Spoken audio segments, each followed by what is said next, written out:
I've always loved my home. It's in a quiet, well-maintained neighborhood with neatly trimmed lawns, picturesque sidewalks, and friendly faces. At least that's what I thought, until I had to deal with my HOA. My father, a retired veteran, moved in with me after suffering a stroke that left him partially paralyzed. He now relies on a wheelchair to get around. And while he's tough and independent, our house wasn't built with accessibility in mind. Every time he had to leave or enter, I had to help him down the front steps, something that became more difficult with each passing day. I knew I needed a solution. A wheelchair ramp was the obvious answer. It would give my dad the freedom he deserved, allowing him to come and go without relying on me or risking injury. I wasn't trying to build anything extravagant, just a simple, functional ramp that blended with the house. Since our neighborhood was controlled by a homeowners association, I figured it was best to follow the proper channels. I filled out the necessary paperwork, sketched out the design, and submitted the request. I assumed it would be a mere formality. After all, who would object to something as basic and necessary as accessibility for a disabled person? I was wrong. A week later, I received a letter from the HOA board rejecting my request. Their reasoning? The ramp does not align with the aesthetic guidelines of the community. I stared at the letter in disbelief. Surely, this was a misunderstanding. They couldn't possibly be denying a disabled man the ability to access his own home, could they? Little did I know, this was just the beginning of a battle I never expected to fight. I reread the HOA's rejection letter at least 3 times, hoping I had misunderstood. But no, the message was crystal clear. My request to build a simple wheelchair ramp for my father had been denied. Their reasoning? The ramp does not align with the aesthetic guidelines of the community. Aesthetic guidelines? That was their excuse? I wasn't trying to build a neon-lit roller coaster in my front yard. I just wanted a functional ramp so my father could enter and exit our home safely. I decided to call the HOA office directly, hoping to clear up what I assumed had to be a misunderstanding. After a few rings, a clipped voice answered. "This is Susan from the HOA board. How can I help you?" "Yes, hi," I began, keeping my tone polite. "I just received a letter rejecting my request to install a wheelchair ramp for my father, and I wanted to understand why. He's disabled, and this is a necessity, not a cosmetic change." There was a pause before Susan responded, her tone laced with impatience.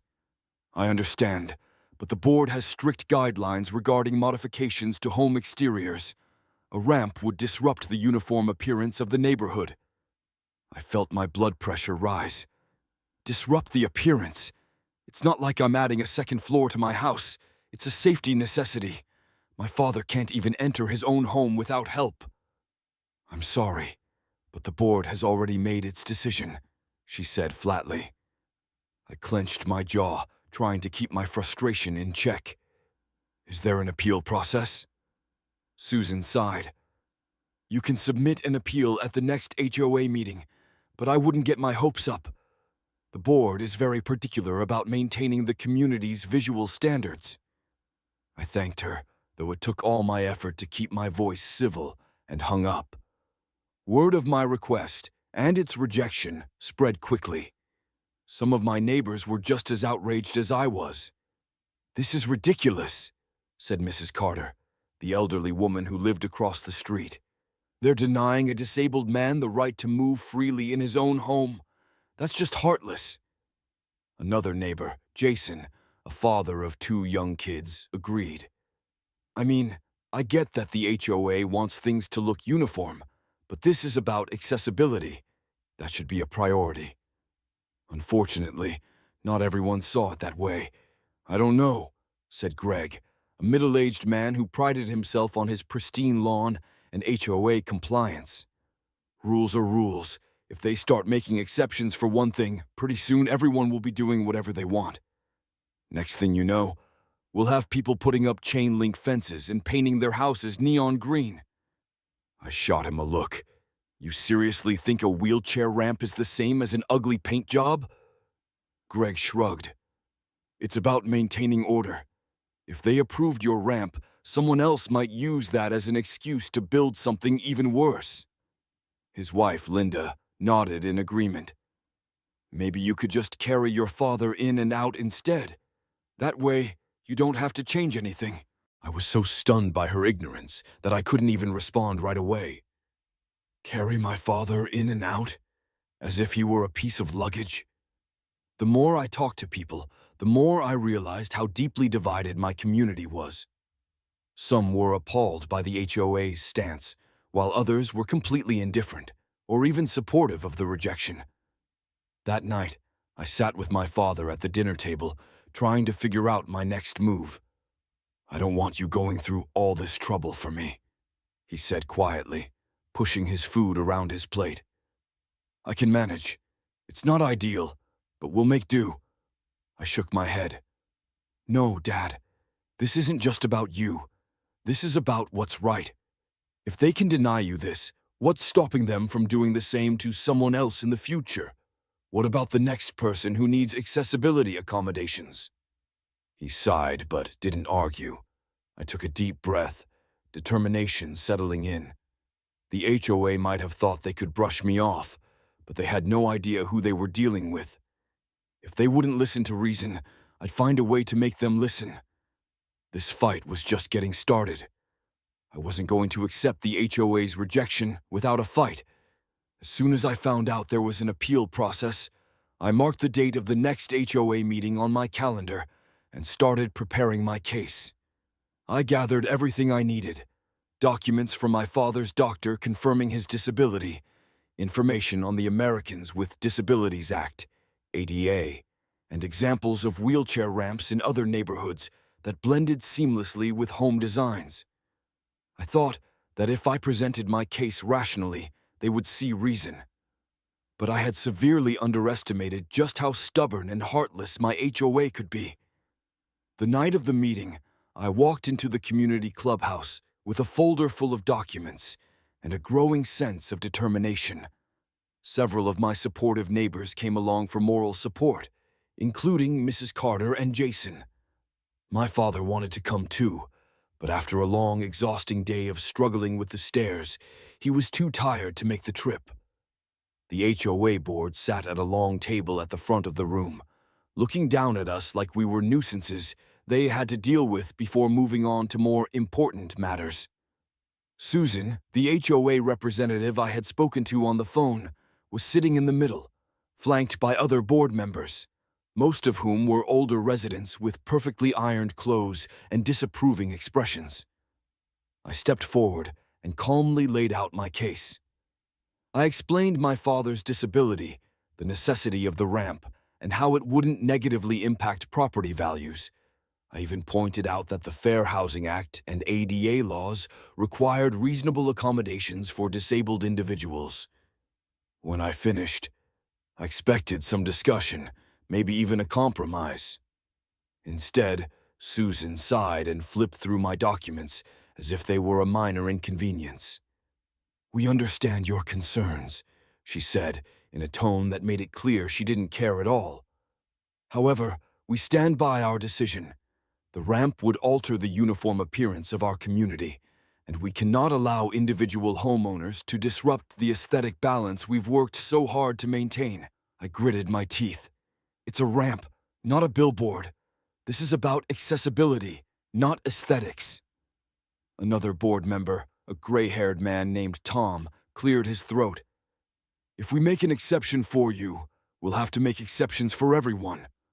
Soon, people will start demanding all sorts of modifications that don't align with our community standards." I clenched my fists. This is a basic human necessity, not a luxury request. My father should be able to enter his own home without struggling upstairs. Susan gave me a tight-lipped smile. "While we sympathize, rules are rules. If you'd like, you can submit an updated proposal that adheres to our guidelines." I should have known that updated proposal meant make this as difficult as possible, so you'll give up. When I got home, I opened the email from the HOA with their guidelines for ramp approval. My frustration quickly turned into disbelief. The ramp must be made from a specific type of wood that was nearly impossible to find locally. It had to be professionally designed by an architect and approved by a structural engineer, something that would cost thousands of dollars. I would need to pay an additional $500 modification request fee before they would even review my new application. The ramp must be visually harmonious with the home, which meant I would likely have to stain and paint it to match the house exactly. Even if I met all these requirements, approval was still at their discretion. They had effectively created a set of hoops so impossible to jump through that they assumed I'd give up. But they didn't know me very well. While I fought with the HOA, my father continued struggling every day. Every time we left the house, I had to help him down the stairs, sometimes nearly losing my balance as I carefully maneuvered his wheelchair. If I wasn't home, he was stuck inside. Even when neighbors offered to help, it was humiliating for him to rely on others for something as basic as getting out of his own home. One evening, I caught him sitting near the front door, staring at the steps. "I hate this," he muttered. "I feel like a prisoner in my own house." "You're not a prisoner, Dad," I said gently. He gave me a tired smile. "Not officially, anyway." His words stuck with me. The HOA had turned our own home into an obstacle course, and no matter how many times I pushed back, they refused to budge. As the days passed, I grew more frustrated, not just with the HOA, but with the situation itself. I was exhausted from carrying this fight on my shoulders, constantly dealing with paperwork, appeals, and endless resistance. The stress was affecting my family too. Conversations at home became tense. My father hated feeling like a burden, and I hated seeing him struggle. Even my closest friends were starting to tell me to just let it go. "Maybe you should just do what they ask," one friend suggested. "Pay the fee, hire an architect, and get it over with." "That's exactly what they want," I snapped. "They want to make it so difficult and expensive that I give up. But I'm not giving up." Meanwhile, the neighborhood was growing more divided. A small group of homeowners had started openly criticizing the HOA, calling their decision cruel and unfair. Some even signed a petition demanding that the board reconsider my request. Others, however, were firmly in the HOA's corner. "Rules exist for a reason," Greg, the same neighbor who had dismissed my concerns earlier, said one afternoon. "If we let you build a ramp, someone else might demand to put up a giant metal fence, and then what? The whole neighborhood will look like a mess." "That's the dumbest argument I've ever heard," I shot back. "A wheelchair ramp isn't a personal preference, it's a necessity." Greg folded his arms. "If you don't like the rules, maybe you should move somewhere without an HOA." I felt my blood boil. Or maybe the HOA should stop acting like accessibility is an eyesore. The tension in the community was reaching a breaking point, and I knew I had to take my fight to the next level. The HOA thought they could bury me under red tape and bureaucracy. They had no idea that I was just getting started. The days dragged on, and every single one of them was a struggle. My father's frustration was growing, and so was mine. I had tried everything, pleading, appealing, reasoning, but the HOA refused to budge. Their excuses never changed. Aesthetic concerns, community standards, slippery slopes. It all sounded like nonsense to me. But what I didn't know was that the worst was yet to come. It happened on a cloudy afternoon. I had gone out to run errands, leaving my father at home. He usually waited for me if he needed to go outside, but on this particular day, he had decided to check the mailbox himself. A small task, something most people did without thinking. Except for him, it was a dangerous challenge. When I pulled into the driveway, I saw him lying at the bottom of the front steps. My heart stopped. "Dad!" I threw the car door open and ran toward him. His wheelchair was tipped over on its side, and he was sprawled awkwardly on the ground, his face twisted in pain. I dropped to my knees beside him. What happened? He winced, gripping his shoulder. I thought I could do it. I misjudged the last step. I felt my chest tighten with a mixture of fear, anger, and overwhelming frustration. He had tried to go down the stairs alone. He had fallen.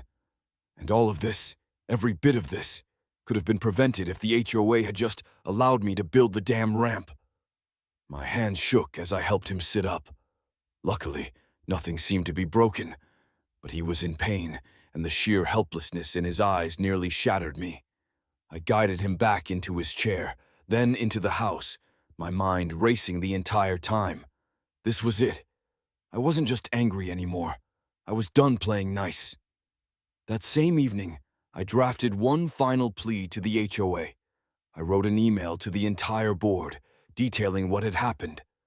I told them how my father had fallen, how he could have been seriously injured, and how their ridiculous rules were putting his life at risk. I made my case crystal clear. This is no longer a debate about aesthetics or community uniformity.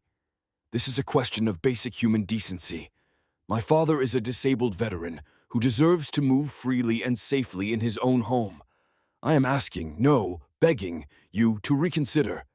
If you deny this request again, you will be knowingly endangering a disabled person. Please, do the right thing.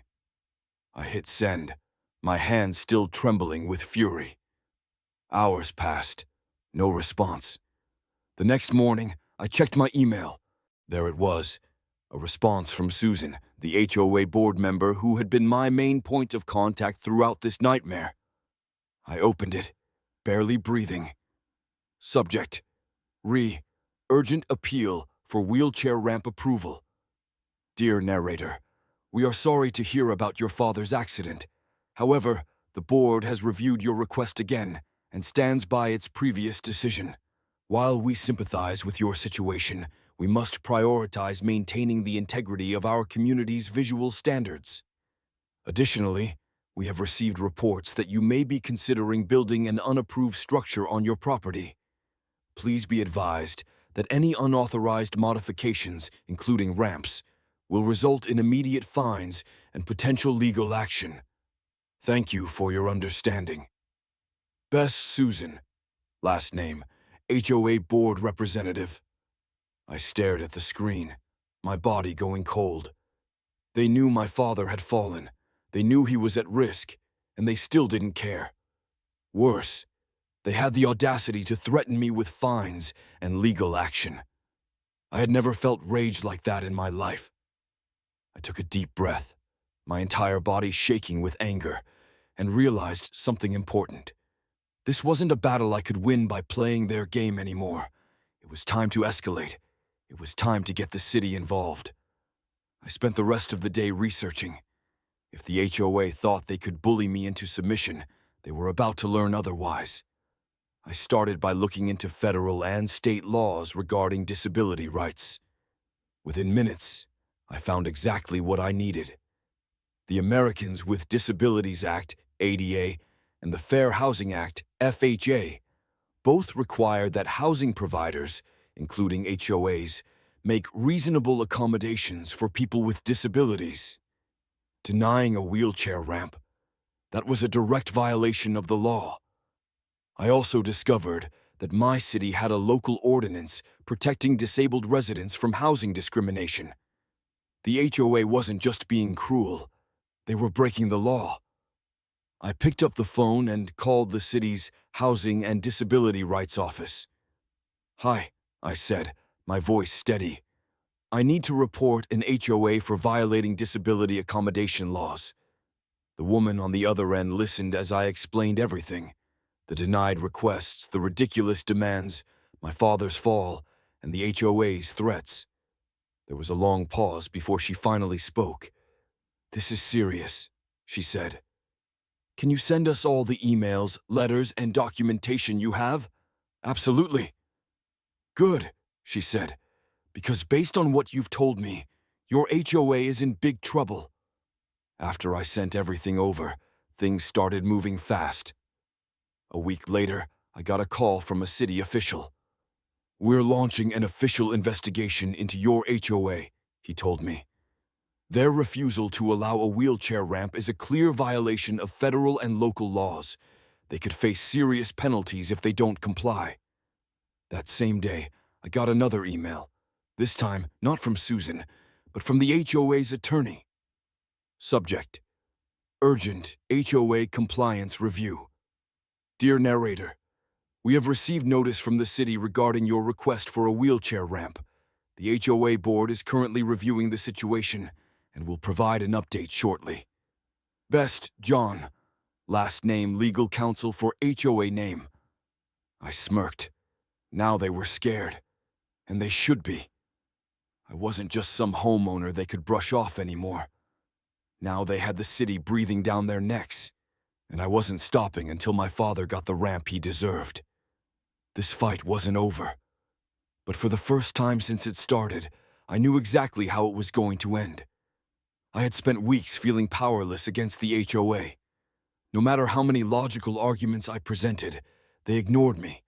No matter how many times I asked for simple human decency, they shut me down. But this time, I had something they couldn't ignore: the law. I spent hours researching disability rights laws, determined to find a way to force the HOA's hand. It didn't take long to realize that what they were doing wasn't just unethical, it was illegal. The Americans with Disabilities Act, ADA, and the Fair Housing Act, FHA, were crystal clear. The FHA requires housing providers, including HOAs, to make reasonable accommodations for disabled residents. The ADA enforces accessibility in public spaces, but in many cases, it also applies to housing communities with shared spaces and services. Blocking the construction of a necessary wheelchair ramp violated both laws. Even better, I discovered that my city had additional protections under local disability ordinances. Not only was my HOA violating federal laws, but they were also breaking city regulations. Armed with this knowledge, I knew exactly what I had to do. I dialed the number for the city's Housing and Disability Rights Department. A woman named Lisa answered. City Housing and Disability Rights Office, how can I help you? I took a deep breath. I need to report an HOA for violating disability accommodation laws. They're refusing to let me build a wheelchair ramp for my disabled father. Lisa immediately became serious. That sounds like a serious violation. Can you provide more details? I told her everything. How I had submitted multiple requests. How they had denied me at every turn. How they had threatened me with fines for even considering a ramp. When I mentioned that my father had fallen because of their negligence, her tone became even sharper. That's completely unacceptable, she said. Do you have documentation of their denials? Absolutely. Send me everything. Emails, letters, HOA guidelines, photos of your father's condition if you're comfortable. The more evidence we have, the stronger the case. Within an hour, I had compiled every single email, rejection letter, and legal document I could find. I attached them to an email and hit send. Now, it was in the city's hands. 2 days later, I got a call. This is John Morales from the city's legal department, the man said. We've reviewed your case and we're launching an official investigation into your HOA. I nearly dropped the phone. Seriously? Yes. Their refusal to approve your wheelchair ramp appears to be a direct violation of federal and local laws. They could face heavy fines, lawsuits, and even legal action if they don't comply. I felt a surge of vindication. The HOA had spent months trying to bully me, thinking they were untouchable. Now they were the ones in trouble. John continued. We'll be sending official notices to the HOA board, demanding an explanation. If they don't correct this immediately, they'll be in violation of the law, and we'll take action. I grinned. That's exactly what I needed to hear. The first sign that the HOA was scared came in the form of a hastily written email, subject, Urgent HOA Compliance Review. Dear narrator, we have received notice from the city regarding your request for a wheelchair ramp. The HOA board is currently reviewing the situation and will provide an update shortly. Best, John. Last name, legal counsel for HOA name. For months, they had ignored me. Now that the government was involved, they suddenly wanted to review the situation. I wasn't buying it, and neither was the city. A week later, I received another call from John Morales. The HOA is trying to stall, he told me. They responded to our notice with excuses about community uniformity and preserving property values. But legally, they don't have a leg to stand on, I smirked. So what happens now? We're giving them a final warning. If they don't approve the ramp within a set deadline, we'll take further legal action. The HOA had been so confident that they could bully me into giving up. Now they were scrambling to avoid major legal consequences. As word spread through the neighborhood about the city's investigation, more and more people started taking my side. Mrs. Carter, the sweet old lady who had always been kind to my father, called me after hearing the news. "I can't believe what they've been putting you through," she said. "Let me know if you need anything. I'll tell every neighbor I know to support you." And then came the biggest surprise. A local news station had caught wind of the story. I got a call from a reporter named Sarah. "We heard about your fight with the HOA," she said. "Would you be willing to share your story? Cases like this deserve attention." I didn't hesitate. "Absolutely." The following week, I sat down for an on-camera interview. I told the whole story, how my father had struggled daily, how the HOA had refused to listen, and how their negligence had led to his fall. I made sure the world knew exactly who they were hurting. The story aired that night, and the backlash was immediate. Hundreds of comments flooded in, condemning the HOA's actions. "This is disgusting. They should be ashamed of themselves. HOAs think they can play God. This man is just trying to help his disabled father. Hope the city finds them into the ground." The pressure on the HOA was mounting fast. The next day, I received a sudden and unexpected email from Susan, the HOA's board representative. Subject: wheelchair ramp approval. Dear narrator, after further review, the HOA board has decided to approve your request to build a wheelchair ramp. We sincerely apologize for any inconvenience this may have caused and appreciate your patience. Best regards, Susan. Last name, HOA board representative. I read the email twice, stunned. After months of rejection, after endless fights, threats, and bureaucracy, they had caved. It wasn't out of kindness. It wasn't because they had suddenly grown a conscience. It was because they had no choice. The city was breathing down their necks. The media attention had turned them into villains. The community was against them. They weren't backing down because they wanted to. They were backing down because they had lost. I built the ramp.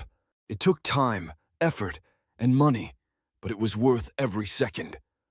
The first time my father rolled down it, he looked at me with tears in his eyes. "You did this," he whispered. "You fought for me." I nodded. Always. The HOA thought they could control me. They thought they could win. But in the end, they learned a lesson they would never forget. You don't get to decide whether a disabled person deserves dignity. And if you try, be ready to lose. The moment the city got involved, the power dynamic shifted. The HOA had spent months acting like they were untouchable, hiding behind rules and bureaucracy. But now, they were exposed, and they knew it. A week after the news story aired, I received a call from John Morales at the city's legal department. "We've issued a formal notice to your HOA," he said. "They are in clear violation of federal and local disability laws. If they don't approve your request immediately, they'll be facing serious fines, lawsuits, and potential legal action." I let out a breath I didn't realize I was holding. "And if they still refuse?" John didn't hesitate. "Then the city will take them to court. And trust me, they won't win." I knew it was over. The HOA had backed me into a corner, thinking I had no way out. But now, they were the ones with no escape. The neighborhood was buzzing with talk of the investigation. People were furious. Some board members who had blindly supported the HOA's decision were now trying to distance themselves from the mess. Others outright turned on Susan, the main force behind the rejections. At the next HOA meeting, things exploded. "I never signed up for this kind of trouble," one board member shouted. "We're being threatened with lawsuits because of this nonsense. We should have just let him build the damn ramp from the start," another muttered. Even Susan, who had been so smug in her rejections, now looked visibly stressed. Faced with legal threats, media scrutiny, and angry homeowners, the board finally cracked. 2 days later, I received the official approval for the wheelchair ramp. But that wasn't all. Shortly after the decision, I heard from a neighbor that 2 board members had resigned. "They don't want to be part of the HOA anymore," she told me. "They're embarrassed by the whole thing." Even Susan stepped down a few weeks later. The public backlash had ruined her reputation, and she no longer had the power she once wielded. The HOA had spent months fighting a battle they never should have started, and in the end, it cost them everything. The day we started construction on the ramp, I stood on my porch, staring at the spot where my father had fallen. This could have been avoided. This should have been avoided. I had spent months fighting for something that should have been approved without question. Instead, I had to wage a legal battle, get the city involved, endure threats, and expose the HOA just to get basic accessibility for my father. It was a victory, but it was bittersweet. As I drilled the first plank into place, my father rolled his wheelchair closer. He watched for a moment, then smiled. "You fought like hell for this," he said softly. I met his gaze. "I'd do it again." Because in the end, this wasn't just about a ramp. It was about standing up to people who thought they could control others. And it was about proving them wrong. The day the ramp was finally completed, I stood back and let out a deep breath. It was done. My father rolled forward, testing the smooth surface with his wheelchair. For the first time in months, he didn't have to struggle up the stairs, rely on someone to lift him, or fear another fall. For the first time in months, he had independence. He turned to me, his eyes filled with emotion. "You did this." I smiled. "We did this." As I watched my father move freely in and out of our home, I thought about the unnecessary battle we had to fight. It shouldn't have taken a legal battle, media coverage, and city intervention for something as basic as accessibility. The HOA could have simply done the right thing from the start. Instead, they dragged us through months of stress, fines, and intimidation, only to lose in the end. But if there was one thing this ordeal taught me, it was that some fights are worth having. If I had backed down, my father would still be struggling every day. If I had stayed silent, the HOA would have gotten away with violating disability laws. Instead, we stood up, and we won. In the weeks after the ramp was completed, the neighborhood had mixed reactions. Some neighbors approached me with apologies. "I didn't realize how bad things had gotten," one admitted. "I should have spoken up sooner." Another neighbor, an elderly woman who had supported me from the start, smiled as she watched my father use the ramp. "You changed things for the better," she said. But not everyone was happy. A few of the HOA's staunchest supporters still shot me dirty looks whenever I passed by. One even mumbled about how I had ruined the neighborhood's aesthetic. I didn't care, because at the end of the day, my father's dignity mattered more than their opinions. The HOA, once aggressive and overbearing, was now a shadow of its former self. With key board members gone and their authority weakened by legal warnings, they stopped nitpicking over minor violations. No more ridiculous fines for leaving a trash bin out for an extra hour. No more endless rejections over small home improvements. The HOA had been put in its place, and the entire community felt the shift. One evening, as my father and I sat on the porch, watching the sun dip below the horizon, he reached over and patted my hand. "You fought for me," he said softly. Not just for me, for everyone who comes after.